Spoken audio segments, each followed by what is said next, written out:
இருக்கக்கூடிய சண்டிகேஸ்வரர் சிலையினுடைய உயரம் 2 அடி இருக்குது.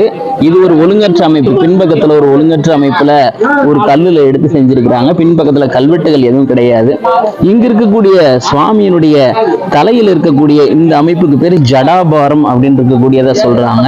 இதுவே இது கொஞ்சம் சடை விரிந்திருந்தா விரிசடை, எம்பெருமானுக்கு இருக்கக்கூடியது போல ஒரு விரிசடை அமைப்பு இருக்கிறாங்க. இந்த இடுப்பில் இருக்கக்கூடியதற்கு பேர் உதரபந்தம் அப்படின்னு இருக்கக்கூடிய ஒரு ஆபரணம். அதனை எடுத்து இந்த வலது கால குத்திட்டு உட்கார்ந்து இருக்கிறாங்க. இங்க பாத்தீங்கன்னா வலது கால எப்பவும் சண்டிகேஸ்வரர் கீழே தொங்க விட்டு அமர்ந்திருக்கும்.